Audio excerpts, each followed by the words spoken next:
G'day ladies and gents, welcome back to another episode of Dances with Death. Today, we're accomplishing what many explorers have tried and failed to achieve. We've been to the top of Mount Fuji, the bottom of the Mariana Trench, but never has anyone attempted to be Chipwrecked. You gotta be fucking kidding. Here's the first movie.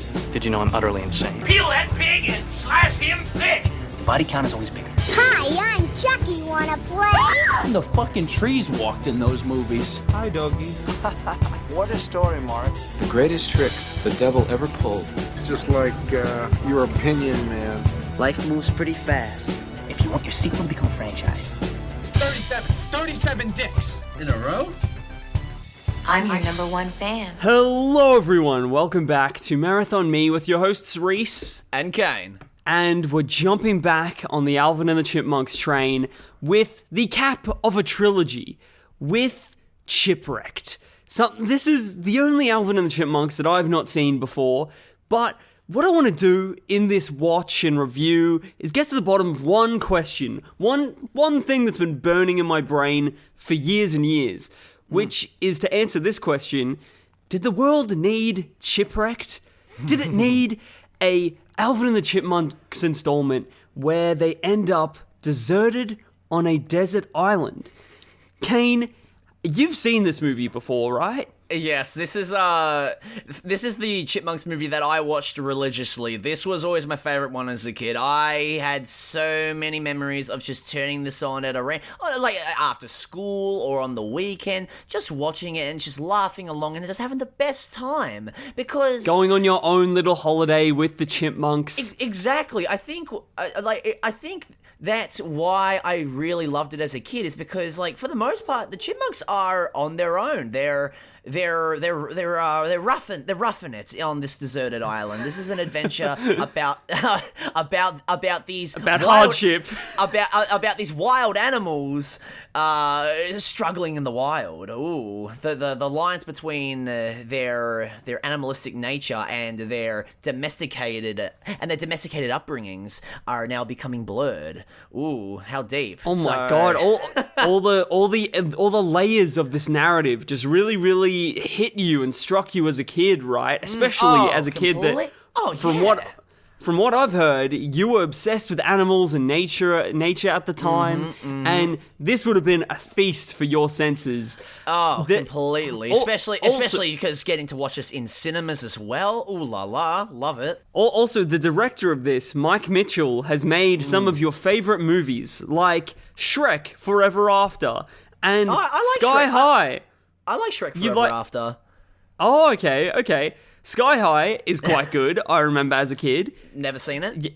Oh, missing out, man. But a true favourite of yours, though, is that this director, Mike Mitchell, has also made Deuce Bigalow, the original. Yes! I was trying to remember if it was the Deuce Bigalow director. Thank you. Yes. What a awful film, boys. But go watch it if you want to waste an hour and a half. Go watch that film, please, and then let me know how European Gigolo is. Haven't seen it yet. So we're very much looking forward to diving in and dissecting this complete opposite of a shipwreck or a chipwreck. And to start off, here's a little bit of the trailer.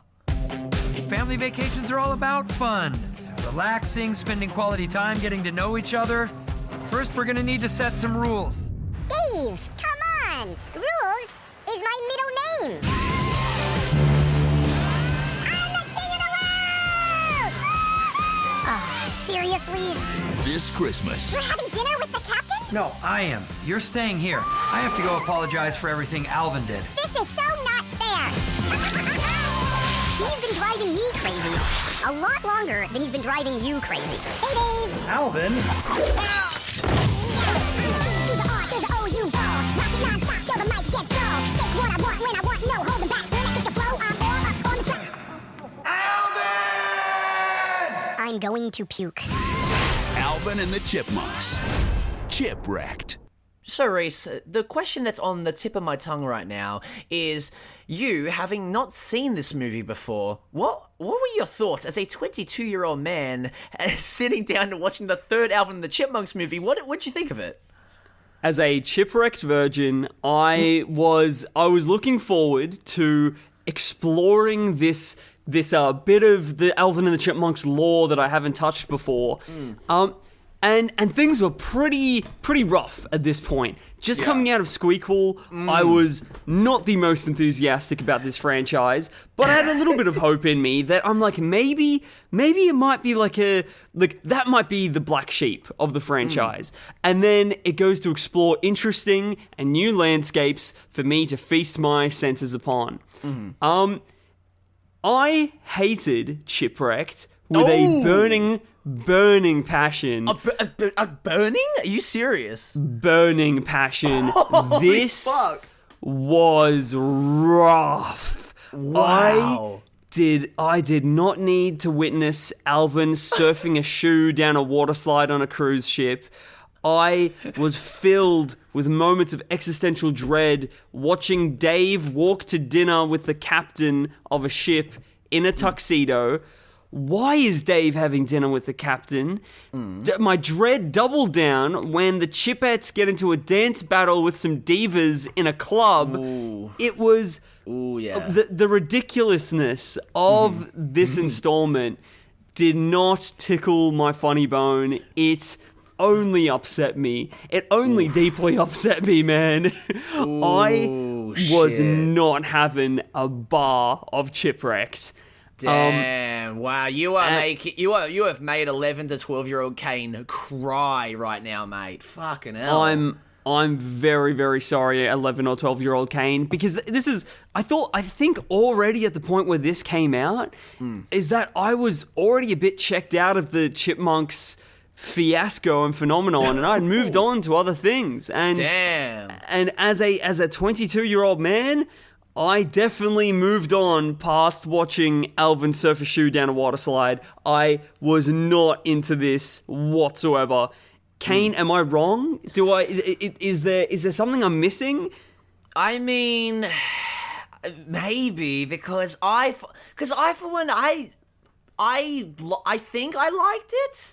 Now, let me preface this by saying is that I too was having low expectations going into this entry because, the Squeakquel was, atrocious. And having watched the first two movies stone cold sober, I decided, okay, I'm going to start drinking while watching Chipwrecked. So I'd like to think that maybe a bit of my enjoyment did come from the fact that I was a bit drunk watching this movie. But even then, I don't think it's that bad. Is it good? I don't really. I think it's a weird kind of in the middle kind of spot where it's like for me it was watchable, and there was some kind of interest. There was some stuff that caught my interest, but all in all. To quickly sum up the movie before we really get into the meat and potatoes of this, is that it's just a movie that just goes through the motions. It doesn't really have anything that stands out about it, and just goes from point A to point B.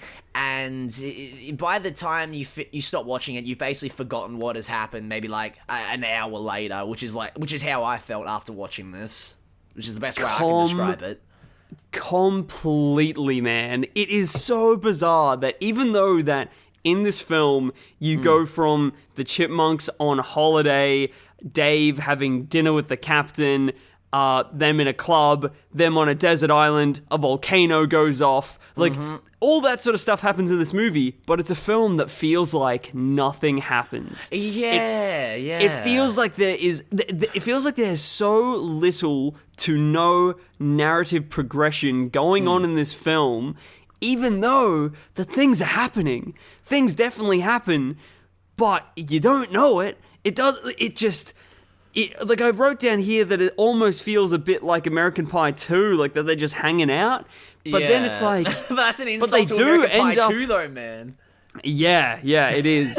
It's... But, like, they get to an island, and you still don't even feel like it's that important. You still feel like this is the most dangerous, life-threatening scenario that any of these characters have ever been on their life and experienced, but... You don't feel it. You don't. They're still just having a goof. They're still just hanging out, being silly. Like I know. I really wanted them to have like a polar bear or a smoke monster in this movie, but they never committed to it. It was ridiculous. It just. Speaking of ridiculous, this is the most ridiculous by far. They took a franchise that is foundationally about chipmunks that can sing, and they made it more ridiculous. I can buy chipmunks that can sing. I can maybe even buy that they get enrolled into high school. But they get they get let loose on a desert island, go hunting for treasure, and then escape a volcano. I'm not buying it anymore, man. My disbelief has been it is no longer suspended. It is completely enrolled in high school. Like, it is. Oh, did not. I cannot say it enough. I did not like this movie. I for one am. Sorry, actually, I want you to finish your sentence. Okay, well, one massive reason why I really didn't like it is I hated the chipmunks here, man. I hated them. I actually liked the Chipettes. I thought that maybe the Chipettes were the best they've been so far, but the Chipmunks... I will agree on that. The Chipettes actually had something to do in this, and they were actually somewhat endearing in this movie. I will agree with you on that. But go on your angry tirade about the Chipmunks. It maybe was that I had spent too much time with these chipmunks that I started to not like them, and I started to my dislike turned into hatred, and at the start a scene couldn't go for 3 minutes without a random top 10 hit being sung. Oh my god, yeah, dude. The cruise ship, like, because the cruise ship segment is like maybe the first 15-20 minutes. I swear to God, there was probably like 10 fucking songs during that whole segment of the movie. Like, insane. Like, we went, like, I think within the first 5 minutes, we went from the vacation all I ever wanted to I'm Trouble to, oh God, Alvin fucking rapping as well. Oh my God. You know what this felt like? It felt like the opening of that awful Suicide Squad movie where they just kept playing one song after the other within the first like couple of minutes. It was egregious, man. Egregious. So yeah, I am willing to. I will definitely agree if you want that. Like, was it because they like licensed the songs before like nailing down the script or even the premise of the movie, and then realized that there's not a lot of excuses to sort of get these big musical numbers when you're on a desert island? So instead, they're like, we've got to get it out on the ship, I guess. Yeah. Guess we've got to get them all out now. And true. Maybe it's just like terrible planning, but a massive problem that I have with this as well is just the no logical narrative sense for us to end up here in the franchise. But maybe if you have 7 Chipmunk movies, maybe you make the 7th one that they are on a desert island, or they're going to space, or they're now fish creatures for some reason. They're fucking mermonks or something. Ooh, I'd like to see that. I would expect that long far down the franchise timeline. But on the 3rd one, for musical chipmunks to end up here, I don't want this. I don't want this. It's especially because the next entry is just a simple road trip movie. Like the first 2 and then the last movie, they all have somewhat, like I don't want to say grounded story. It's really believable scenario. Well, at least for like early entries in a franchise, you got the first one where it's the origin story, then the second one, they're going to high school, then the 4th one's like a fun little road trip comedy kind of thing, and then like with the 3rd one being like. Yeah, and they're on a desert island. Like, one of these things sticks out like a sore thumb in terms of the tonal shift kind of thing. Like it's like making a Mad Max movie, and then another Mad Max movie, and then making a family Mad Max movie, and then going back to the hyper violent stuff that we knew from the first 2 films. Ooh, damn! I guess there's a lot more in common between these 2 franchises than we were led to believe. Maybe it just feels a bit like a focus group film. Like, as in, like, they got a bunch of kids in a shopping mall in like a side room to show them some Alvin and the Chipmunks footage, and they're like, what would you like to see? And one of them said, I want to see the chipmunks on an island. I want to see them on an island. And then all the rest of the kids went, oh my God, yes, I want to see them on an island. And then they all cheered and clapped for this child. And then they went, that child sounds like a fucking loser. It doesn't feel natural. And it feels jarring. I felt jarred in this marathoning experience. Yeah. And I didn't want to keep on going, but I knew that I was stuck in there. And at the start of this one, I knew that I'd just passed the halfway mark. And it was not... My light at the end of the tunnel was still very far away. Yes, sir. Yes, it was. I don't want to make this too negative, though, because this apparently exists as like a quite nice part of your childhood, Kane. I want to hear more good things about this movie. What did you like about Chipwrecked? Well, all right. So, I will agree that the Chipmunks are annoying to an extent, but I will say that they are definitely less they were less so compared to the Squeakle. And the example I want to give is Alvin. I, for one, upon this rewatch, I actually quite like the little character arc that Alvin went through in this movie, where it's very simple and just whatever, sure, but his whole little character arc of, you know, being the troublemaker, the Bart Simpson, the little shit archetype, and then kind of having a bit of an idea, having a little identity crisis on the island, and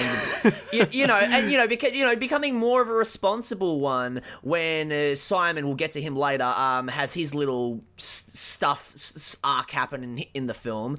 It was a nice little change of pace to see Alvin kind of be a little more introspective and, you know, in a sense feel almost regret and remorse for his actions in terms of the way that he behaves around Dave, and then, you know, obviously him thinking, oh, Dave doesn't want to rescue us because I am so annoying, I am such a burden kind of thing, that he doesn't want to help us kind of thing, or he wants to help you guys and he doesn't care about me. And, you know, and also with Dave learning to kind of let the Chipmunks kind of fend for themselves and, you know, rise to the occasion. I personally enjoyed that, honestly. It's not like it's not massive cinema or anything. I mean, this is fucking. Let me just state this again. This is Chipwrecked I'm talking about, okay?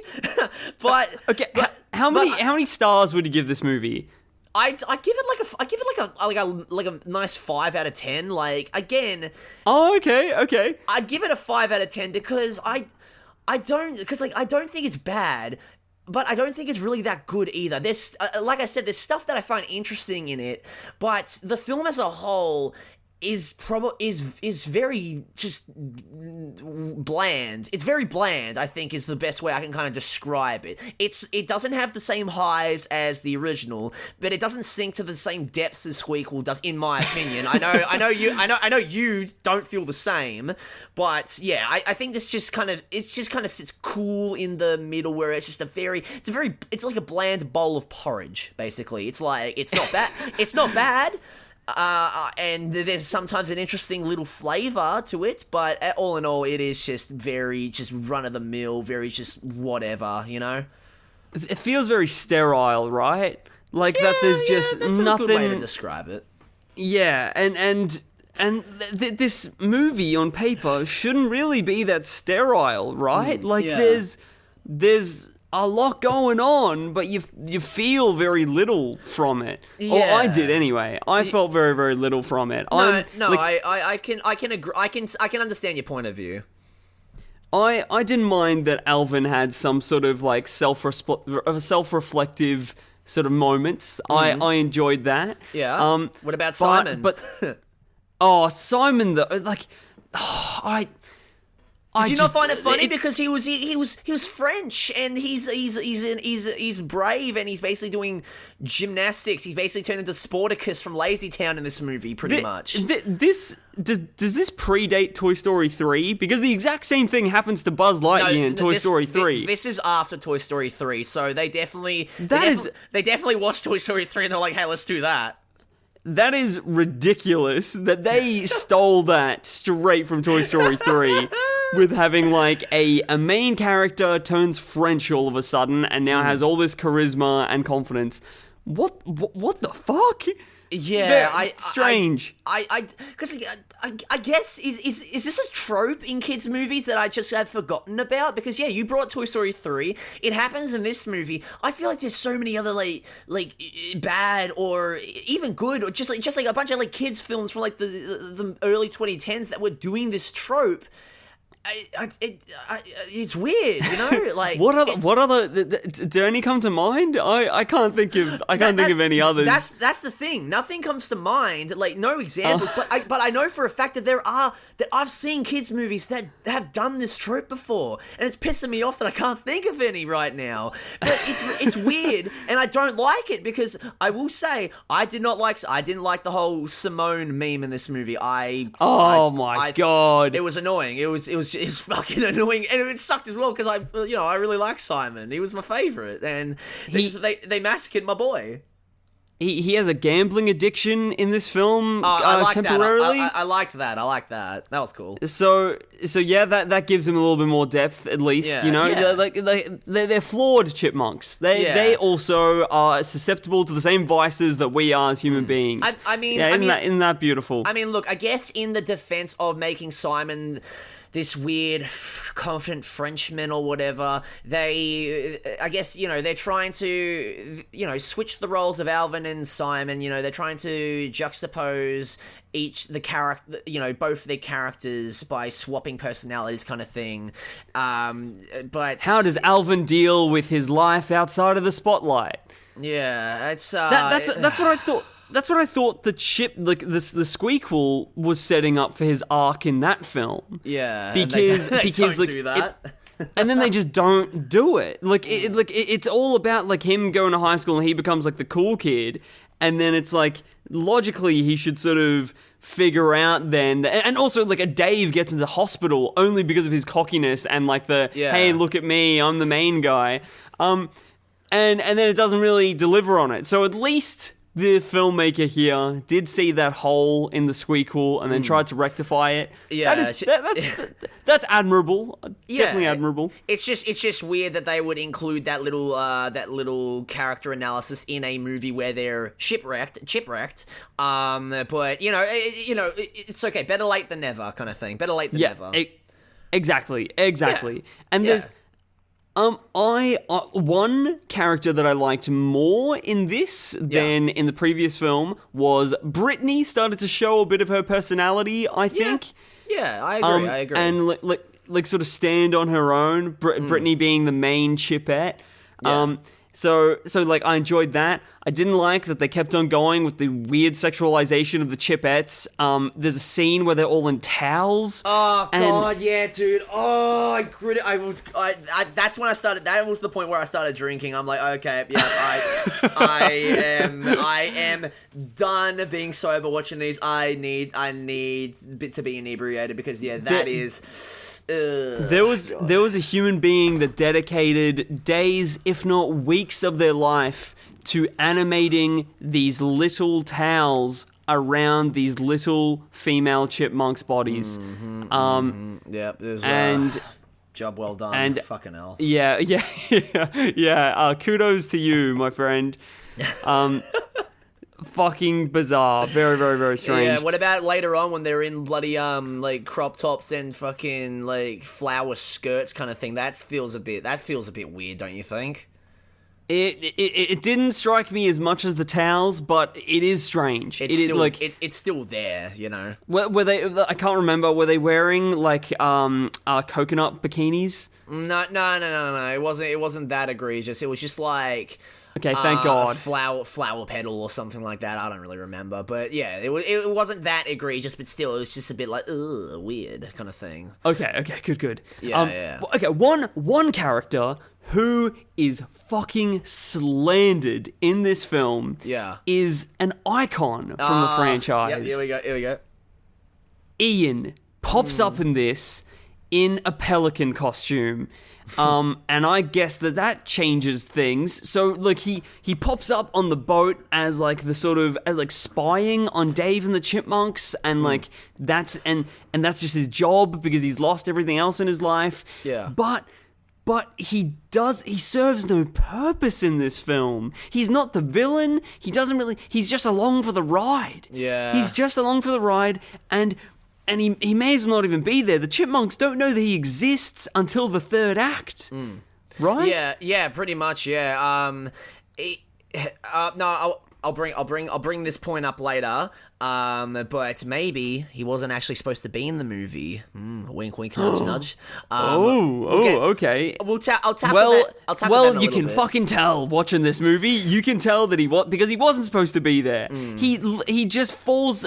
He falls upon the entire film that goes on in front of him, and he ends up getting chipwrecked as well, because him and Dave go and, like, save the Chipmunks together, but Ian gets flown off the boat by his mortal enemy, Dave, like, by accident, and very possibly dies, and, like, gets put into the situation where his life could be a danger. And he reacts to Dave by saying, "Thanks a lot."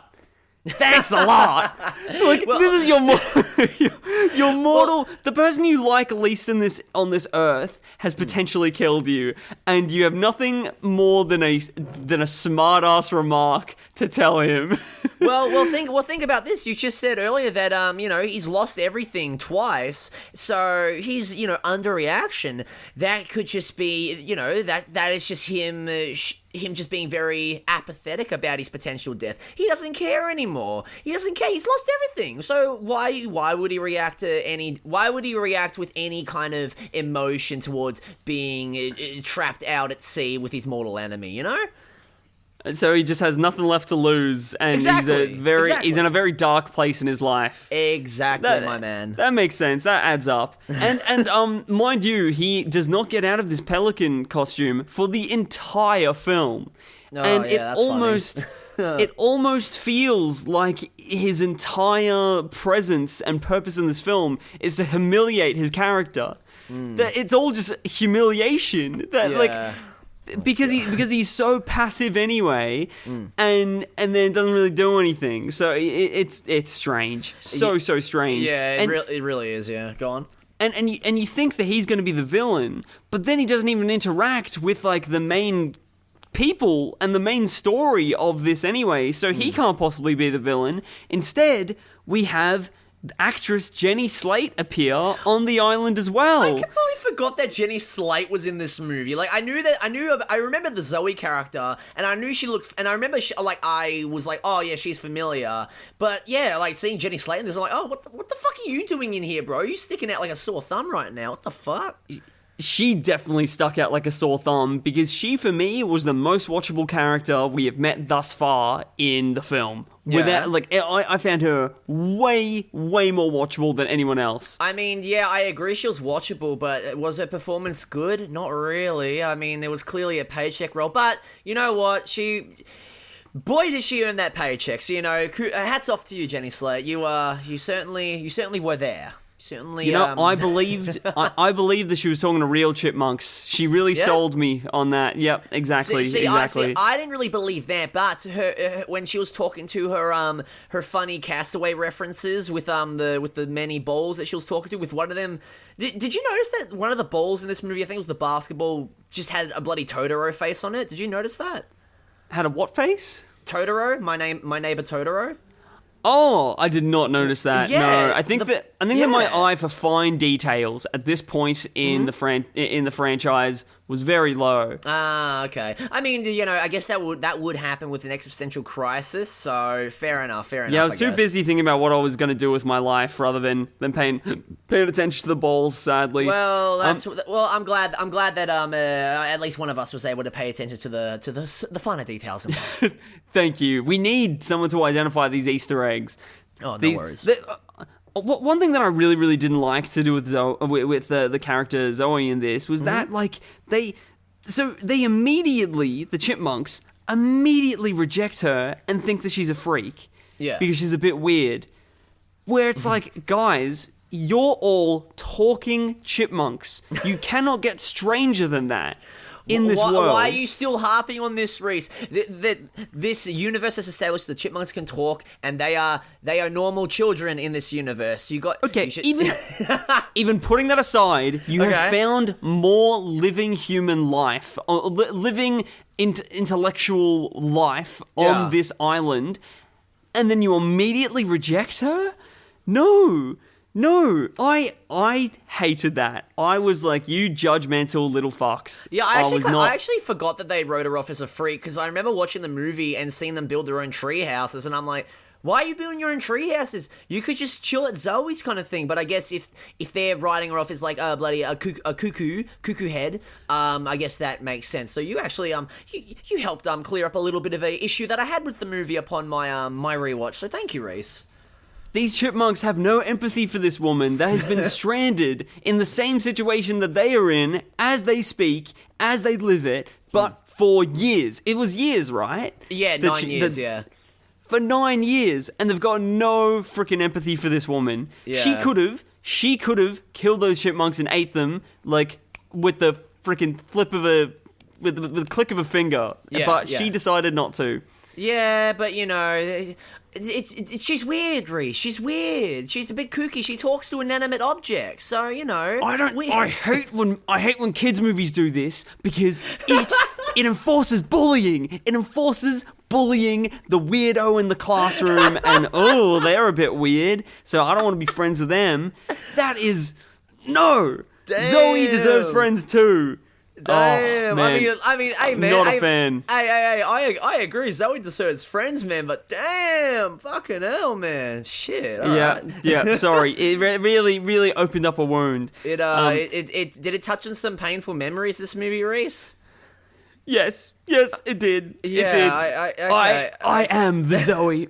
I'm sorry. I'm sorry to say.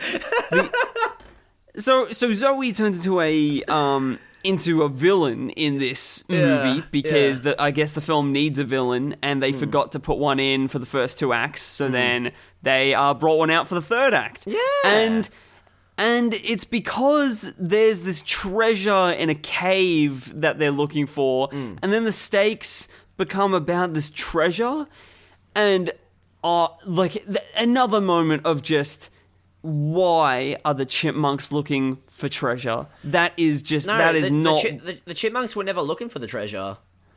But okay, they were in a movie where where like looking for treasure was like adjacent to them. Yeah. And I just find that so fucking ridiculous. I'm not on board. Like, do you have a problem with the fact that there was just a treasure plot line included, or do you have a problem with the fact that like, okay, well, yeah, fair enough, because there's already a lot of random bullshit happening, but also it's just very interesting that like they're on the island and then the treasure is introduced. It's like maybe. If you wanted the treasure introduced, because like, it comes out of fucking nowhere, maybe you have if you want the chipmunks on a deserted island, maybe have them go I don't know, like go to the island looking for the treasure or something, because like the treasure comes out of fucking, it comes out of nowhere in the film. It is literally only found because Simone just happens to find it by complete accident, and then that's when the treasure plot is kind of brought into the game kind of thing. I completely forgot that there was a treasure plot line in this movie. I completely forgot about that, and I was like, oh yeah, that happened. You are so right that they just bring it out of nowhere, and all they had to do to make that feel a little bit earned is maybe like have one line of dialogue earlier in the film with like maybe Simon's reading a book and he's like, oh, have you guys heard about this hidden treasure on an island in the Atlantic Ocean? Yeah, and literally. And then Alvin's like, oh, yeah, who cares about treasure or something? Yeah. And then like later on, when Simone finds the treasure, maybe that then turns him back into Simon because he's seen the treasure that he read up about when he was Simon. Very nice. Because it really, the treasure really has nothing to do with the chipmunks, and their journey. It has nothing to do with their fucking character journeys. And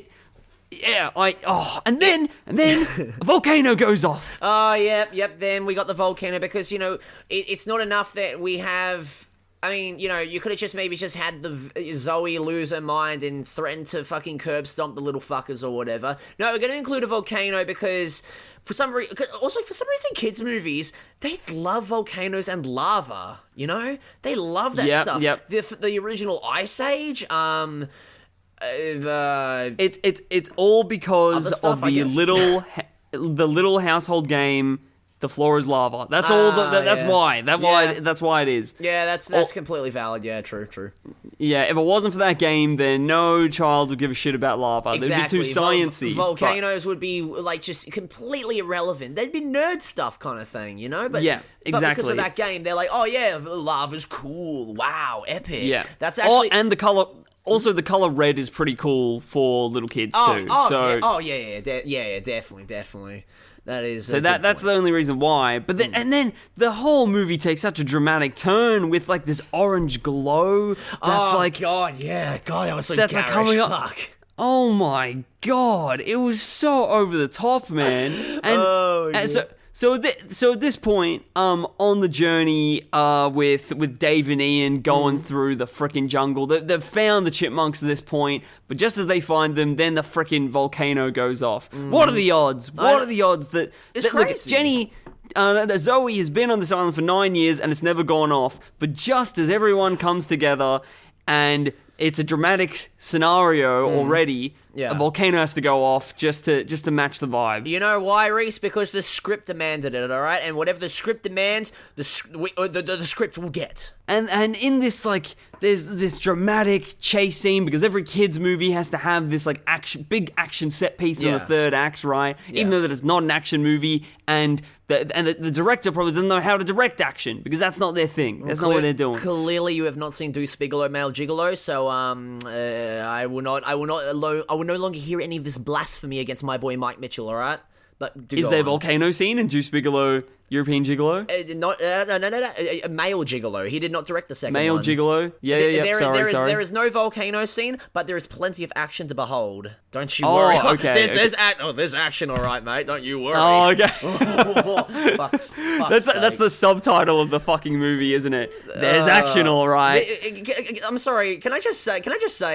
This is fucked up that we're talking about Alvin the Chipmunks, yet we've brought up Deuce Bigelow more than 3 times. I know it's the same director, but just like even that's weird. But what the fuck? There's more to frickin' chew on there than a comedy about a male prostitute that I've not even seen. Oh, there's more. Mate, trust I me. more want to talk about that. When you watch the movie, mate, trust me, you're not gonna want to talk about it. Even though even though I fucking hate the movie, yet I keep bringing it up ever since I watched it. Like, fuck's sake. What happens in Deuce Bigelow stays in Deuce Bigelow. Ooh, stays in Deuce Bigelow. It stays in Male Gigolo.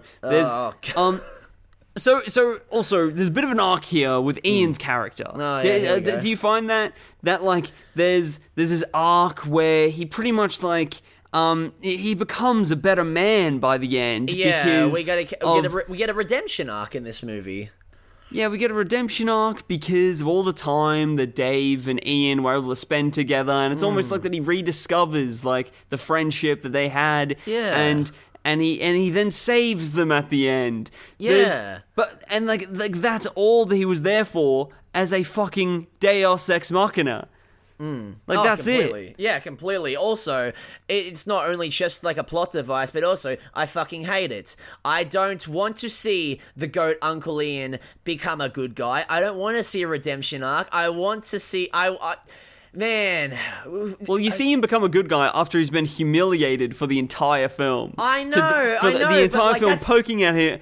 and laughing at this man, like, what a loser, what a loser, what a loser. Yeah, I know. Now he's a good guy. I know, but like, man, I thought going into these movies, I thought like all 3 of Uncle Ian's appearances were all gonna be banger after banger after banger, but really it's just the first one. Like the first one was just Uncle Ian was just lightning in a bottle in the original, and then like just. he's bad in the second one, like bad quality wise in the second one, and then the third one is just like, yeah, he's just a punching bag, and then just becomes good just because the plot demands it. It's not my cup of tea, I tell you that much. You're right, man. It is just like it is sad that this is the cap of the character of Ian that we get. This is the last appearance that we will probably ever see of this man. It's shit. Don't you worry, mate. It will definitely be the last time that David Cross will ever appear in these movies, because this is the Alvin and the Chipmunks film that he had a terrible time working on. Because no wonder, because he was being fucking pointed and laughed at the entire time. Exactly, but also he wasn't supposed to be in the movie because during production of this movie, he was originally not supposed to be in the film at all, and so he wasn't supposed to be in the film at all. So David Cross is busy doing his own thing, and then eventually. I think it was like he was in pre-production for one of his own projects that I think he was producing or something like that. Gets a call from like the producers for Alvin and the Chipmunks, be like, okay, we need you to fly out to bumfuck nowhere, wherever the hell, in Chipmunk Land or wherever the hell they were filming Chipwrecked. And they're like, all right. So he put on the pelican outfit, got his arms flailing, and he flew over. Well, that's the thing as well, because I was watching an interview that David Cross was doing, and I remember him stating that he disputed as to why the hell do I have to do the film shoots in the full pelican outfit when he has the helmet off. Fair enough, he says, but he was like all the shots of David Cross of Uncle Ian in the pelican suit. That's all David Cross. He argued, why don't you just get like some random stunt double or whatever to go in there? And from what I remember, the producers said that you have a particular walk that you do. You have a particular walk that that really that is the biggest bullshit response. That really screams Uncle Ian, and and to not breach contract or some crap like that, he's forced to fly out, and it really put like tensions between him and his like cast and crew on whatever he was doing during 2012. It was ridiculous, and he did state that it wasn't really like any of the film. It wasn't really the film crew or any of the other actors that he had a problem with. It was mainly just the producers that he took issue with, which is completely fair enough kind of thing, because they basically are just like, no, you have to do this. Get your ass over here kind of thing. Screw whatever project you're doing, you have to come and do this kind of thing. So, yeah. So, David Cross, he has no beef with Jason Lee or Justin Long or the other two Chipmunks. But yeah, it's the producers that were to blame. This is David Cross's words, not mine. So, producers of Chipwrecked, please do not come for my ass, okay? Please. Thank you. That is hilarious. Mm-hmm. That is a hilarious bit of trivia, man. No wonder that his presence is like you can barely feel it. Is that he doesn't even want to be there? Yeah, he literally doesn't want to be there. Completely, he wasn't even supposed to be there today. Like that was. He wasn't. No, not at all. And yeah, because it's so funny. Because I remember. I remember, like, for years, I always thought that David Cross hated doing all the movies that he was in, and it was only, just recently I learned that, no, it was only Chipwrecked that was the black sheep of his career, like, wild stuff, man, wild stuff, and... I wonder if they were working on the 4th season of Arrested Development at this time, because that was in, like... 2013, but it was like quite a big and like delayed production because everyone was so big at that point and like took ages to actually make. So I wonder if it was that. I wonder if it was like that he was filming and had something to do with a show that almost like made him the icon that he is. And then it would have been even more of a kick in the balls when they're like, hey, we need you to do another Chipmunks. I will say this, is that the show it was like a show, or the project that he was working on during the making of Chipwrecked, it wasn't Arrested Development. It was something that he had a hand in producing, I'm pretty sure. But, it is fair enough to assume that, like, Arrested Development maybe had a hand in it as well, because, that same time period kind of thing, so yeah. Well, this has given a lot of clarity, I think, to my understanding of this role. Yeah. I almost I almost want to salute David Cross for this and pay tribute to him in this episode. Good. Thank you for still showing up for 3 of these movies. And even though only one of them was a good performance, but that's okay. You tried. You tried for the first 2, and the third one, you made a pretty good paycheck. So good on you, man. Trying is all we can ask. As the film ends as well, it teaches a really, really valuable lesson at the resolution was that Alvin can and should keep a knife on him, is what I learnt. Because it saves Dave's life, right? Yeah, it saves Dave's life and then gets them all rescued by a helicopter. Yeah, exactly. And he's like told off early in the movie for having the knife on him, I'm quite sure, right? Yeah. And yeah, so it's actually like, no, kids should have knives on them because who knows when it's gonna save you on a desert island. Well, I for one agree, honestly. I think it's an important lesson to learn, you know. I feel with all the issues in current culture and society, especially with kids, I think one of the biggest ones is not enough knives that in children's hands. That's definitely one of the biggest issues. Yeah, oh, completely, because you never know when you might have to save your surrogate dad from being chucked off a cliff by Jenny Slate, you know? You never know. The possibilities it could happen any day. Exactly, and it's like, the possibilities are low, but never zero, you know? Never zero. Yeah.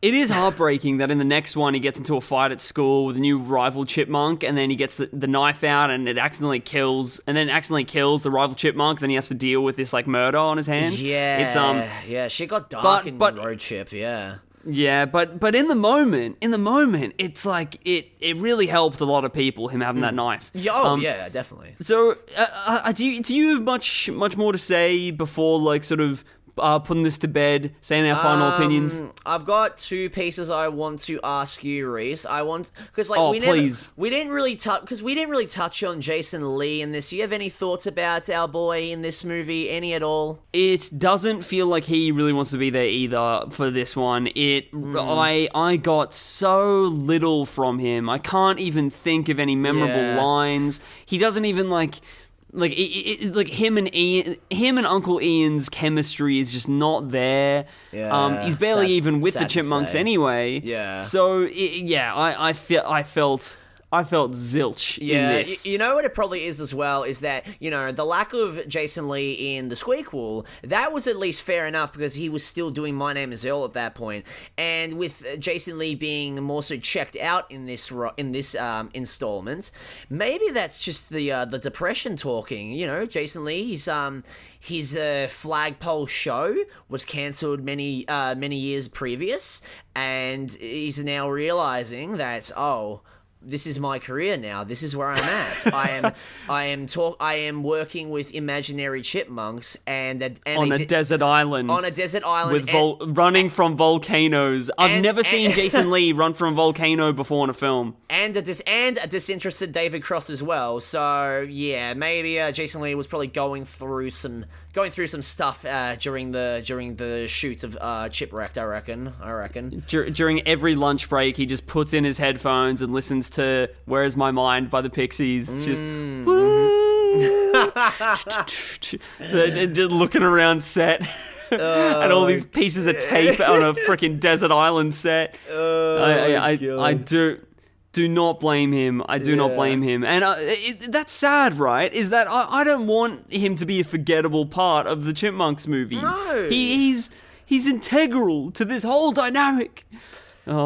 Give Theodore something else to do, for Christ's sake, apart from being scared and the cute, funny, fat one, you know? Like, and where's Dave? Where's Dave? Oh, my. Yeah, where is Dave? I want more of him. We want more of him, and then when he does show up on screen, it still feels like he's not there. Yeah. He's not present anyway. I feel like that you have probably a better sort of closing statement than I do, so I'll just get out my sort of final thoughts, which is that the final act was almost ridiculous enough that it like saved it a little bit for me. That I was just in this surreal state of, I can't believe that this is happening. I can't believe that we are witnessing the Chipmunks and Dave potentially falling to their deaths. That was not what I was anticipating for this franchise, right? Yeah, that's fair. As a volcano was going on behind them. What the fuck? And that gave me a little bit of a smile. That's nice. But ultimately, then when Deus Ex Ian comes out of nowhere, I was like, oh yes, it put into perspective how far we'd come and how downwards we have gone. Oh. But at the end of the movie, as the credits started to roll, things were dire, man. I did not know if I had it in me to continue. But I did. Things were dire. I did, but things were dire because I thought for the road trip it could only get worse. I was thinking. Ooh, damn, son.